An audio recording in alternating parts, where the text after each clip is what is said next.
How do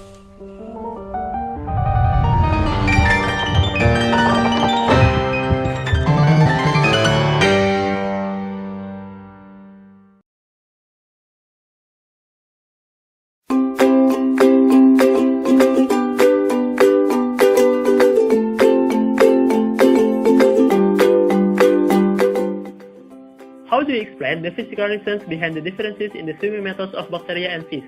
Secara umum, terdapat beberapa perbedaan mendasar antara bakteri dengan ikan. Ikan hidup di lingkungan macro-world, sementara bakteri hidup di lingkungan nano-world.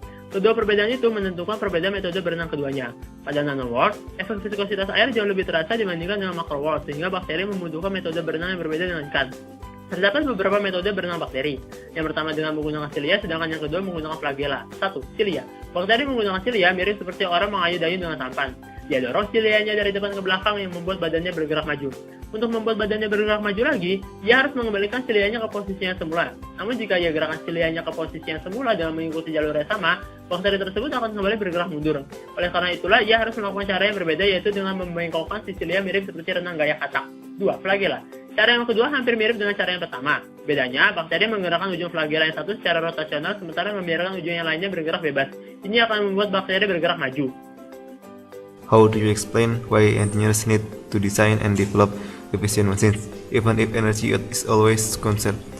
Efisiensi adalah perbandingan antara useful work, kerja yang dihasilkan, dibandingkan dengan input energi yang digunakan. Energi total memang kekal berdasarkan hukum termo 1, namun tidak semua energi bisa menghasilkan useful work. Yang kita butuhkan adalah free energy. Sedangkan free energy bila dibiarkan lama-kelamaan akan berkurang seiring entropi di alam yang selalu meningkat. Hal serupa dijelaskan dalam statistical postulate bersamaan 6.4 bahwa bila suatu sistem tertutup biarkan akan menuju pada keseimbangan thermal.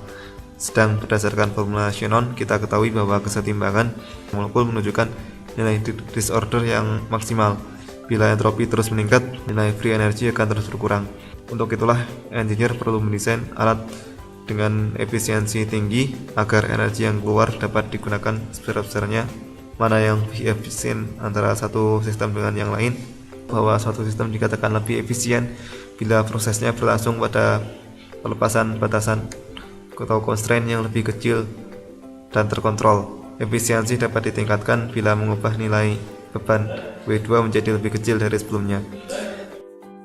Jawaban kami mengenai soal nomor 8 mengacu pada fisik idea bab 7. Kami menganalogikannya seperti es dengan air.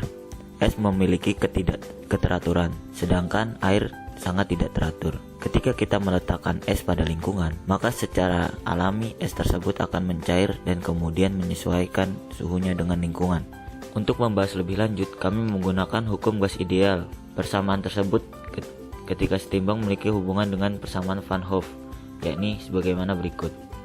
Pada kondisi yang sama pada sel, kami memvisualisasinya sebagai berikut. Pada kondisi tersebut, konsentrasi di lingkungan lebih besar daripada konsentrasi yang ada di dalam sel. Karena perbedaan konsentrasi tersebut sangat besar, akibatnya ada tekanan osmotik dari sel yang mendorong fluida dengan cara sel mengurangi volume fluida yang terdapat di dalamnya, hingga menjadikan konsentrasi di dalam sel meningkat. Akibat berkurangnya volume fluida, maka sel menjadi semakin tidak teratur yang menjadikan seolah-olah sistem setimbang. Untuk pertanyaan ke-9 yaitu how do you describe the physical method that molecular machine used to extract useful work? Kita tahu bahwa useful energy didapatkan dari free energy. Pada mesin molekuler seperti enzim, useful work didapatkan dari reaksi kimia yang ada dalam sel. Misal, ada reaksi seperti berikut.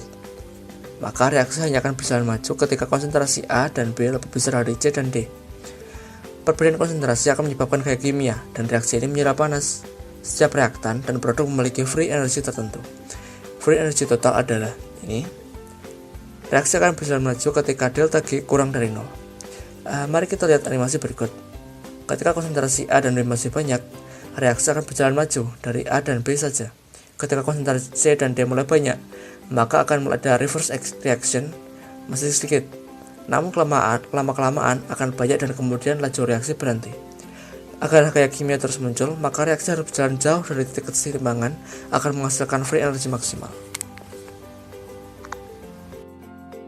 Kami sebagai mahasiswa teknik fisika yang diharapkan kelak lulus sebagai sarjana teknik fisika, selama masa kuliah mempelajari berbagai disiplin ilmu. Salah satu ilmu yang dipelajari adalah biofisika. Secara sederhana, biofisika itu merupakan mata kuliah yang menggabungkan penerapan-penerapan konsep fisika ke dalam bidang biologi. Ada berbagai macam penerapan ilmu biofisika dalam kehidupan. Salah satunya adalah nanoteknologi. Nanoteknologi merupakan ilmu pengetahuan dan teknologi yang dihasilkan dari pemanfaatan sifat-sifat molekul atau struktur atom. Menggunakan nanoteknologi, haruslah berhati-hati. Hal ini dikarenakan elemen yang terbuat dari ukuran yang sangat kecil akan memiliki sifat yang berbeda dengan elemen yang berukuran normal, sehingga dapat menghasilkan reaksi yang tak terduga. Nah, salah satu penerapan ilmu nanoteknologi yang bisa dilakukan seorang insinyur teknik fisika adalah di bidang medis. Walaupun di bidang medis, tetapi untuk membuat instrumennya membutuhkan seorang insinyur yang memahami dinamika nanoworld, yaitu insinyur teknik fisika. Tujuan utama dari nanoteknologi bidang medis ini adalah melakukan pengobatan dan diagnosis medis dalam tingkat sel. Banyak permasalahan di dunia medis yang tidak cukup jika hanya orang medis saja yang melakukannya. Salah satunya adalah membuat sebuah obat yang berukuran nano. Saat ini pengembangan obat tersebut sedang dalam tahap penyempurnaan yang diharapkan dengan metode ini dapat mengurangi efek buruk dari kemoterapi. Ini merupakan gambar dari nanosel. Aplikasi lainnya adalah penggunaan biosensor untuk mendiagnosis penyakit dan juga robot nano yang diharapkan dapat memperbaiki sel-sel yang rusak. Ini adalah gambar dari robot. Sebagai insinyur teknik fisika, diharapkan dengan mempelajari biofisika secara mendalam akan dapat membuat robot berukuran nano tersebut.